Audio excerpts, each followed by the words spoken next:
있습니다. 오늘 국민일보, 가족신문, 순복음 뉴스, CTS, CBS 각종 채널에서 나와서 우리를 촬영하고 있는데 무슨 말씀을 드리냐면은 끝날 때까지 계신 분 다 사진에 나온다는 것입니다. 끝까지 경청해 주시고 은혜 크게 받아 돌아가시기 바랍니다. 두 번째 강의는 서울신학대학교 신학과 박정훈 교수님께서 존 웨슬리의 성령 이해에 대해서 발제해 주시겠습니다. 여러분 뜨거운 박수로 환영해 주시기 바랍니다.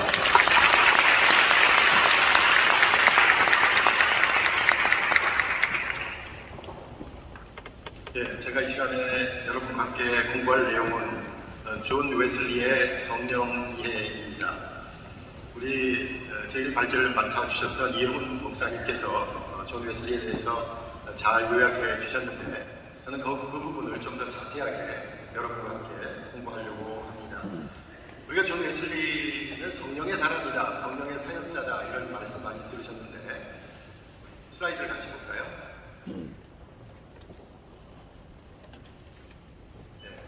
그 성령의 사역자다라고 할 때 우리가 좀 당혹하게 되는 그런 문제가 있습니다. 그것은 무엇이냐면 웨슬리가 성령론에 대해서 그렇게 많이 쓰지 않았다는 사실이에요.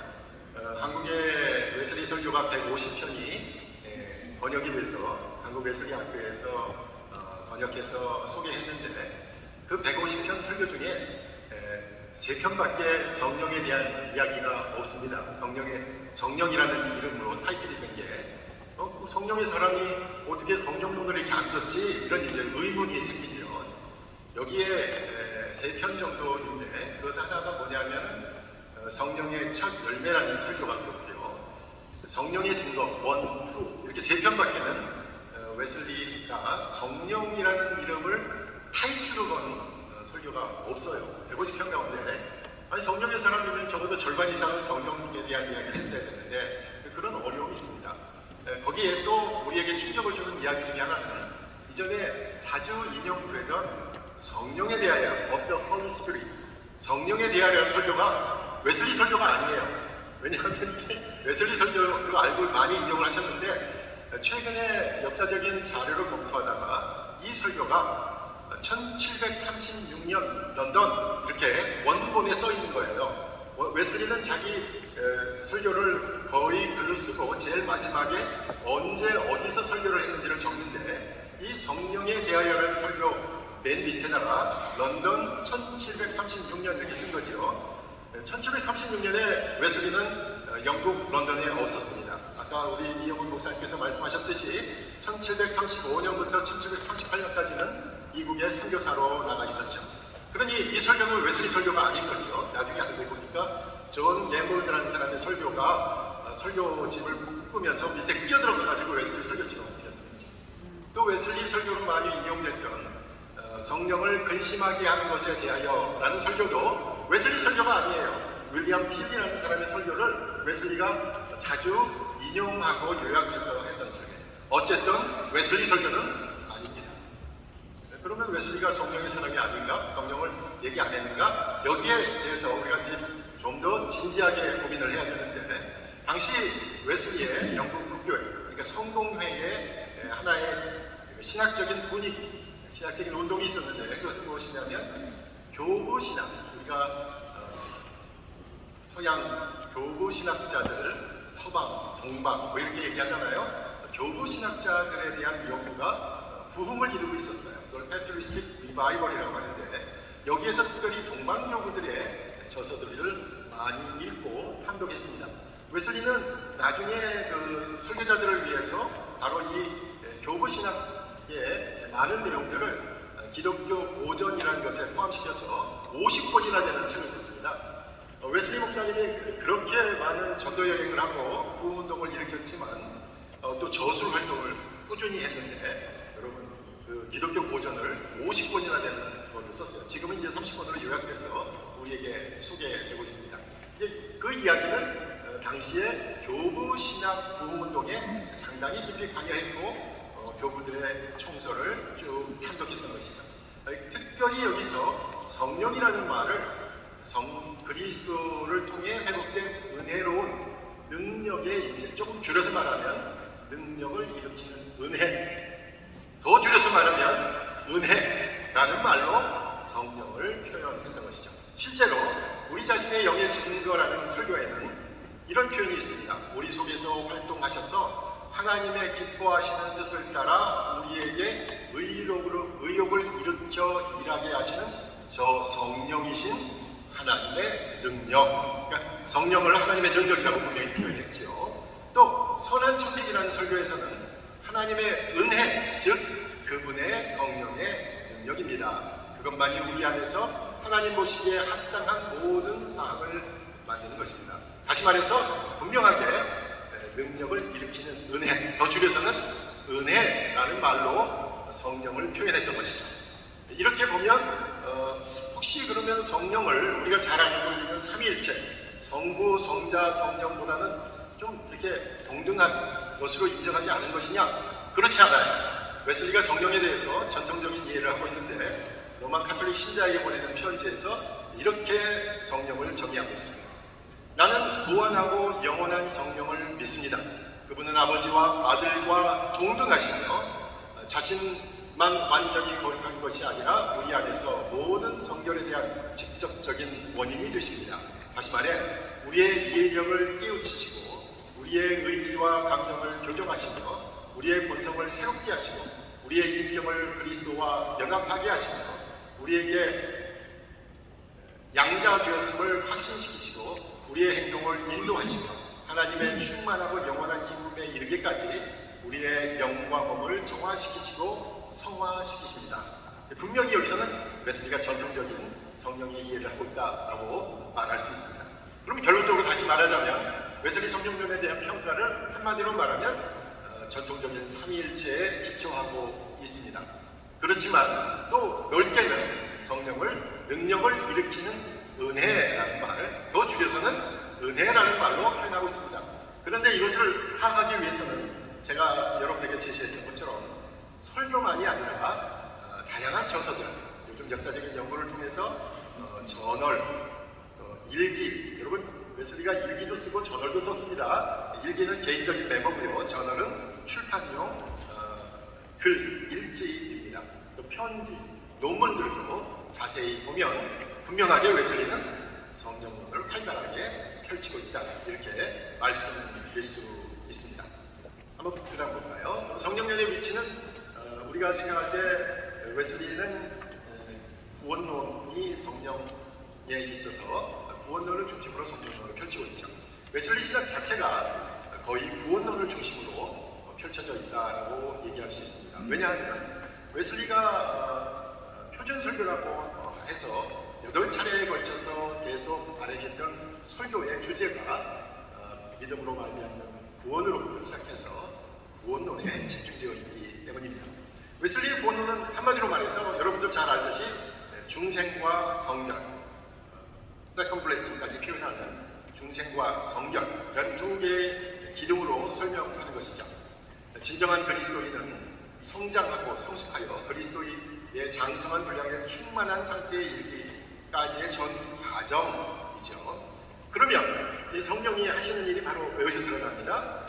바로 우리 개인의 모든 변화에 성령께서 처음부터 끝까지 관여하신다라는 것이죠. 웨슬리의 구원론의 핵심 가운데 하나는 예정론과 다른 것은 바로 선행은총이죠. 예정론에 따르면 우리 개신교의 모든 교파가 인정하고 있듯이 완전 타락, 우리 완전 타락 인정합니다. 완전 타락해서 우리는 도저히 구원의 가능성이 우리에게는 없습니다. 그것은 모든 개신교가 동일합니다. 그런데 예정론과 다른 부분이 있다면 그것은 바로 선행은총 또는 선행은혜라는 부분입니다. 이것은 무엇입니까?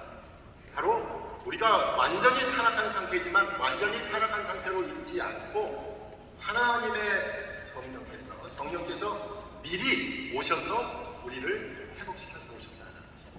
어느 누구도 완전한 타락 상태로 있지 않고 우리를 회복시켜 주셔서 우리로 하여금 생각할 수 있게 생각할 수 있게 만들어 놓으셨고 의지를 갖게 만들어 놓으셨고 또 자유롭게 선택할 수 있게 허락하셨다는 거예요. 이미 우리가 타락해서 아무런 가능성이 없을 때 하나님께서 먼저 일하셨다. 하나님께서 먼저 우리를 회복시켜 놓으셨기 때문에 여기서부터 이제 구원의 가능성이 생긴 것입니다. 그런데 중요한 건 있습니다. 선행은총만으로 구원받지 못합니다. 이 선행은총을 활용해야지. 그래서 두 번째 주시는 은혜가 바로 죄를 깨닫게 하는 은혜입니다. 이제 성령께서는 어떤 일을 하십니까? 복음 제시했을 때, 복음을 들었을 때 마음문을 열고 복음을 받아들일 수 있도록 하는 은혜이죠. 하나님의 말씀을 들었을 때 내가 죄인이라는 것을 깨닫게 하는 그러한 은혜, 성령께서 하시는 것입니다. 그리고 바로 복음을 들었을 때 예수 그리스도를 통해서 나의 죄가 용서받을 수 있다. 용서죠. 친의의 다른 뜻은 바로 용서 아닙니까? 용서받을 수 있다는 것을 깨닫게 하고 또 받아들이게 하고 복음으로 그래서 의롭게 하는 은혜에 성령께서 역사하십니다. 단순히 용서받은 것이 아니죠. 동시적인 사건으로서 다시 태어난 New Birth 또는 Regeneration이라고 하는 중생의 은혜가 일어나죠. 우리는 용서받았지만 또 용서받은 것으로 끝나는 것이 아니라 하나님의 자녀가 되었습니다. 이 하나님의 자녀가 되는 이 모든 과정에 성령께서 역사하십니다. 그래서 중생의 은혜입니다. 특별히 중생의 은혜에서는 우리 죄가 용서받았다라는 사실과 함께 우리가 하나님의 자녀가 되었다라는 확신이 함께 들어옵니다. 여러분, 확신, 이 확신도 성령께서 주신 것이죠. 바로 이 중생의 은혜, 성령께서 일으키시는 역사입니다. 마지막으로 우리가 여전히 죄인 상태로만 있는 것이 아니라 성령께서 우리 안에 내주하시면서 우리로 하여금 성령의 법에, 하나님의 명령에, 하나님의 법에 따를 수 있도록 우리에게 능력을 주셔서 예수 그리스도의 장성한 분량에 충만한 데 이르기까지 성장하고 궁극적으로는 우리가 예수 그리스도처럼 성령에 사로잡혀서 성령세, 성결에 이룰 수 있는 은혜, 성화의 은혜입니다. 그렇다면 선행적 은총부터 선행은혜에서부터 성화, 거룩하게 되는 모든 순간이 결국 성령께서 하시는 거예요. 웨슬리의 성령론은 결국 처음부터 끝까지 우리가 타락해서 도저히 가능성이 없는 그 상태에서부터 이미 성령께서 먼저 가셔서 우리로 하여금 이 복음을 듣고 깨닫게 하는 그 은혜에서부터 출발해서 칭의, 중생, 성화, 그래서 성결의 단계에 이르기까지 우리를 이끌어 주신 분 바로 성령이십니다. 그래서 성령론이 바로 웨슬리 신학의 핵심이고, 이 성령론은 아까도 말했지만 성령론을 여러분이 공부하고자 할 때 여러 가지 난점이 있음에도 불구하고 분명히 웨슬리 신학의 중심 주제다, 이렇게 말씀드릴 수 있습니다. 네, 그렇다면 제가 오늘 몇 가지 말씀을 드리려고 하는 것 가운데 하나는 무엇이냐면, 이제까지 전통적으로 웨슬리를 이론 신학자, 교리 신학자라고 볼 때에 가지고 있었던 것보다는 특별히 1738년 5월 24일 올더스게이트, 아까 우리 이용 목사님께서 언급하셨습니다만은 올더스게이트에서의 사건이 도대체 뭐냐, 그 사건을 보면은 성경의 사역보다 구체적으로 나타나는데, 첫 번째 가장 중요한 것은 바로 확신이라는 말입니다. 한번 볼까요? 올더스게이트 1738년 5월 24일 저널에 이렇게 쓰여 있습니다. 저녁에 나는 내가 내키지 않는 마음으로 올더스게이트 거리에 있는 한 소사이어티에 참여했는데, 그곳에서 어떤 이가 루터의 로마서 서문을 읽고 있었다. 8시 45분에 이르러서 그가 그리스도에 대한 믿음을 통해서 하나님이 우리 심령에 일으키시는 변화에 대해 이야기할 때 나는 내 마음이 이상하게 뜨거워지는 것을 느꼈다. 내가 그리스도를 신뢰하며 그리스도만이 구원이시며 그분이 나 같은 죄인의 죄를 사하시고 죄와 사망의 법에서 나를 구원하셨다는 확신이 생겼다. 이게 웨슬리의 고백입니다. 그렇다면 이날 무슨 일이 있었냐? 우리는 이제까지 웨슬리가 회심한 날이다, 뭐 어떤 분은 성화한 날이다, 여러 가지 해석이 있는데 그러고는 중요하죠. 그런데 저는 오히려 가장 객관적인 표현은 웨슬리가 뭐라고 표현했냐면요, 웨슬리는 확신을 얻었다라고 얘기하고 있습니다. 여기에서 보면 죄를 용서하셨다는 건 칭의의 내용도 들어가 있고요. 또 그분이 죄와 사망의 법에서 나를 구원하셨다. 죄와 사망의 법이 아니라 이제 성령의 법으로 살 수 있게 만드셨다 그랬으니까 중생의 내용도 분명히 포함되어 있습니다. 그런데 여기서 확신이란 말이 중요합니다. 당시에 웨슬리가 일으켰던 부흥운동은 바로 이 38년부터 시작되는 부흥운동의 도가니 가운데서 특별히 확신의 주제를 강조한 것이 당시의 성공회 영국의 국가교회와 달랐던 것입니다. 그래서 이 확신을 설교하고 다니면서 웨슬리는 많은 어려움에 쌓였는데 특별히 열광주의자다, 광신이라는 말을 듣게도 되었어요. 한번 생각해 보세요. 여러분 그런 얘기 많이 들으시잖아요. 우리는 여러분 이게 교회에서 처음 만나면 구원의 확신이 있으십니까? 이렇게 물어보면 여러분 어떻게 대답하셔요? 구원의 확신이 있으십니까? 아멘 그래야죠. 네, 아멘 또는 네 그렇게 대답을 하셔야 돼요. 안 그러면 누가 옆에서 구원의 확신이 있으십니까? 이렇게 물어보는데 글쎄요 이렇게 대답하면 이제 목회자님들이 구원의 확신이 없단다. 요즘이 뭐시죠? 집중 관리 대상이 되죠. 이게 우리는 거의 보통 구원의 확신이라는 것을 당연한 것으로 알고 있지만 사실 18세기 영국 성공에 대해서는 이 확신이란 말을 어떻게 알았냐면 그 당시 신학자들은 네가 구원의 확신이 있어? 아니 구원은 하나님만 아시는 건데 네가 하나님이야? 이렇게 물어요. 그러니까 이 구원의 확신이란 말은 열광주의, 광신이라는 말하고 동료로 쓰이게 되었습니다. 그런데 보세요. 18세기의 웨슬리와 그 부흥운동가들이 이루어놓은 확신이라는 개념이 지금 저와 여러분은 너무나 당연하게 쓰고 있는 거죠. 18세기에는 이게 금기시됐던 용어지만 자주 사용하고 구원의 확신에 대해서 얘기하니까 이것이 보통 사용하게 됐습니다. 저는 오순절 운동의 특징이 바로 여기에 있다고 보입니다. 지금은 작은 것 같고 지금은 작은 것 같지만 우리가 계속해서 얘기하고 우리가 변화된 삶을 나눌 때에 이것이 놀라운 불길을 일으킬 수 있다는 것입니다. 바로 여기에 바로 우리가 오순절 운동의 가능성을 보고 또 확신을 얻게 되는 것입니다. 또 하나의 사건이 있는데요. 바로 이 올더스 게이트가 바로 그 거리입니다. 제가 찍은 사진인데 지금은 그 장소가 없어졌어요. 그 다음 사진은 누가 사파를 그렸는데 웨슬리가 누군가 루터의 로마서 주소 서문입니다. 서문을 읽는데 띄워지는 그렇게 체험을 했던 것이고요. 확신을 얻는 끝납니다. 또 하나의 체험은 1739년 1월 1일입니다. 한 6개월 있다가 얻게 된 것인데 성령 충만의 체험을 합니다. 여기의 표현을 보면 어떤 일이 있었는지를 금방 알 수 있습니다. 허킨슨, 잉에, 윗필드, 허친스 그리고 내 동생 찰스가 우리의 형제 60여 명과 함께 헤드레인 애찬식에 참여합니다. 새벽 3시 기도하는 중 하나님의 능력이 우리에게 강하게 임하였고 많은 사람이 기쁨으로 소리치기도 하고 땅에 쓰러지기도 하였다. 우리가 전능하신 하나님의 인재로 인한 경외와 놀라움에서 형상으로 돌아온다. 한 목소리로 소리칩니다. 오 하나님, 우리는 당신을 찬양합니다. 우리는 당신이 주님이 되심을 깨달았습니다.